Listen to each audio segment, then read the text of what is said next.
The body is made to move. We did this experiment starting in France. We walked all across the country of Spain on a study on arthritis. I have arthritis, and I was in pain. But, well, I'll tell you more about that later. Right now, let's talk about the skeleton. Axial, that's what we're going to be covering in this lecture.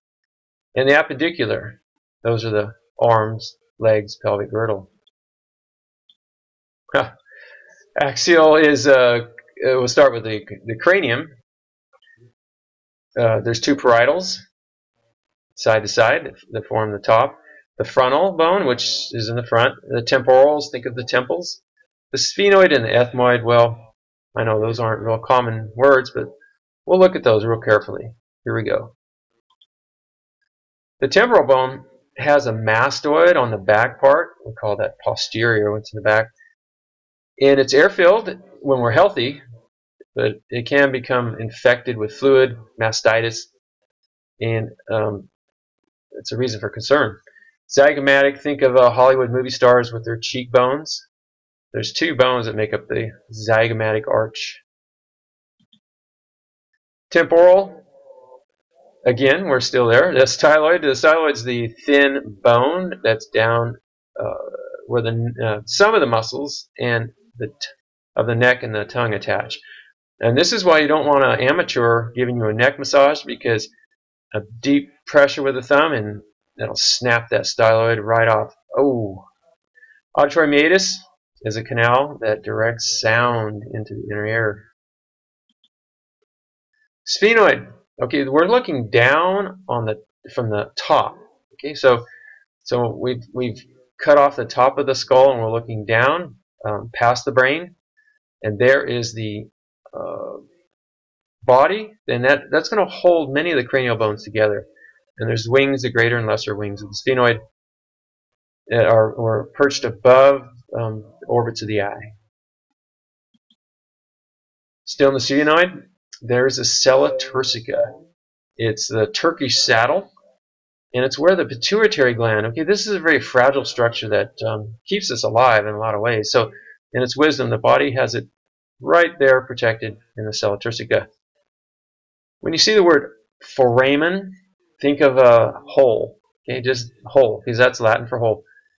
The ovale is sort of an oval-shaped one for nerves, and the spinosum is for blood vessels.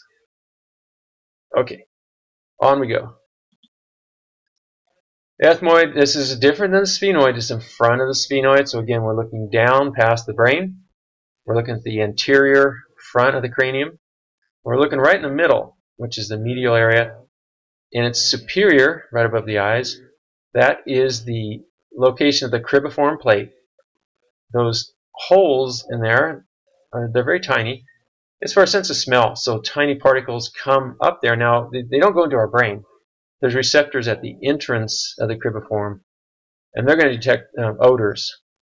So that, thank goodness, we don't have, can you imagine the odor of dog poop coming up into your brain? It doesn't work that way. Okay, we have protection. Okay, Christa Galli, that is a ridge to keep our brain from shaking around. The brain is enclosed in membranes that attach here. It's like an anchor point for the membranes of the brain. Frontal. This is larger in guys typically than the women, and there's a lot of debate about why this is. Is it a sunscreen? Is it because we beat each other with clubs long ago? It's a thickened area for sure. It's where the sinuses lie just below the frontal sinus. There's a supraorbital margin that I'm talking about. It's a big bony ridge. Occipital, think of back, occipit. The foramen magnum is where our spinal cord attaches. It's a very large hole. And the external occipital protuberance, if you run your fingers along the back of your skull, you'll feel a knob. It's sometimes called the wisdom, the knob of wisdom. I wouldn't have know that for a test. But it is external. It's on the occipital. It's a protuberance, so it's sticking out. It's where some of the ligaments extend to the vertebral column, and it's part of the support system. of the neck and head. So our head doesn't flop around as much.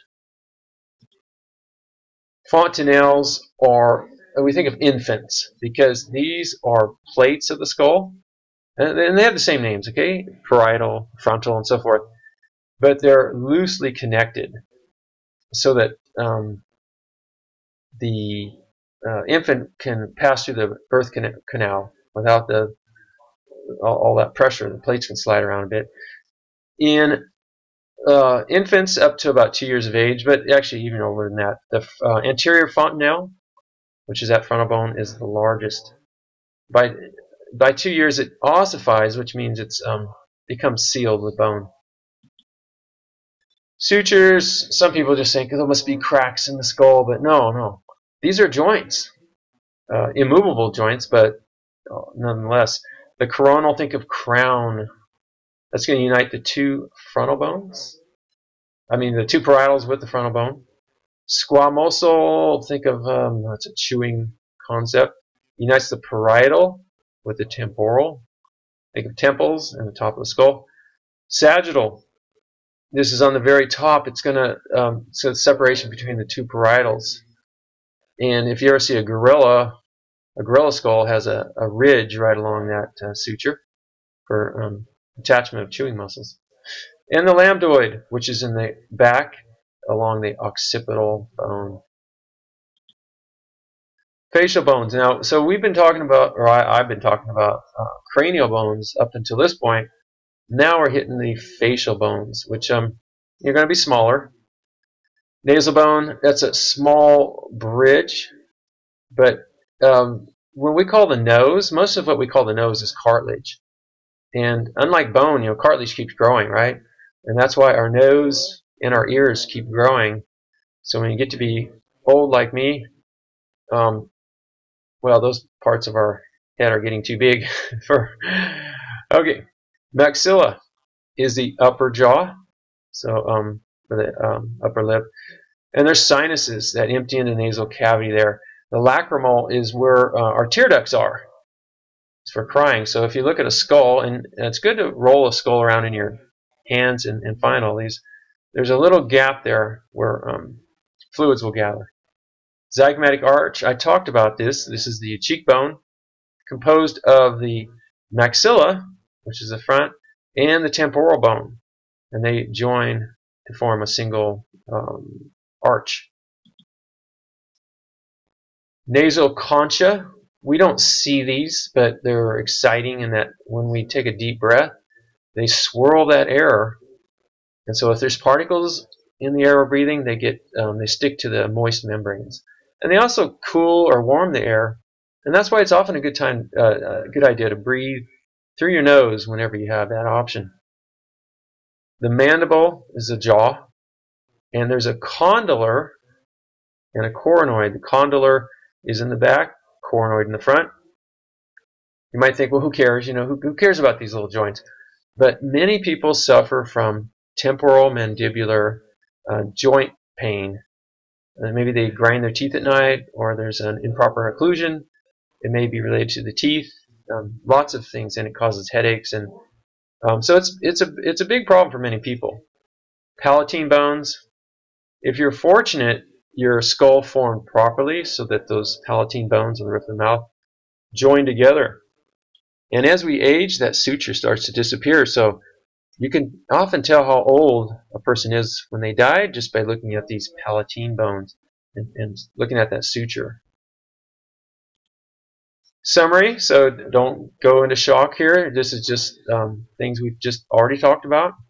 The coronal, that's the crown, the parietal bones. Temporal, there's that lambdoid in the back, squamosal.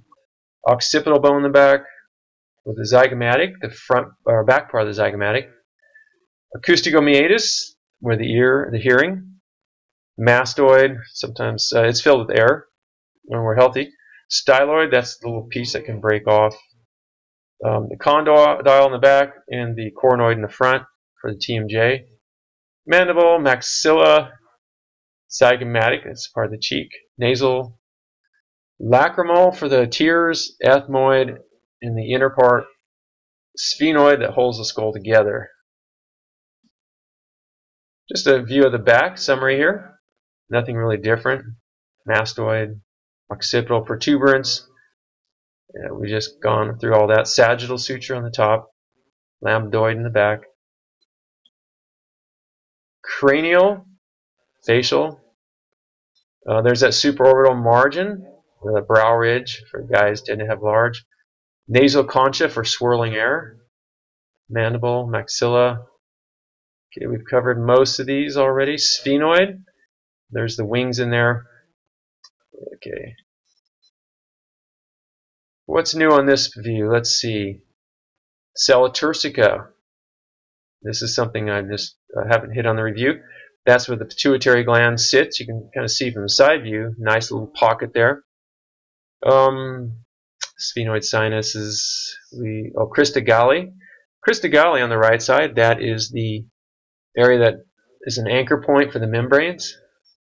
And where is the cribriform plate in this view? Well, frontal sinus, sphenoid, coronal. And finally, I did want to see the cribriform plate, but we'll have to take a look at that another time. Okay, there's the palatine bones, styloid process, mastoid. Okay, just if you're not sure what this is a view from below. You can see the foramen magnum where the spinal cord attaches. Sphenoid, maxilla. These are just reviews, so spend some time. It's not a quick learn, but interesting. A lot of students do well on the bones. There's something about the skeleton that it's not just about Halloween, right? It's about us and how we move. Pretty cool stuff.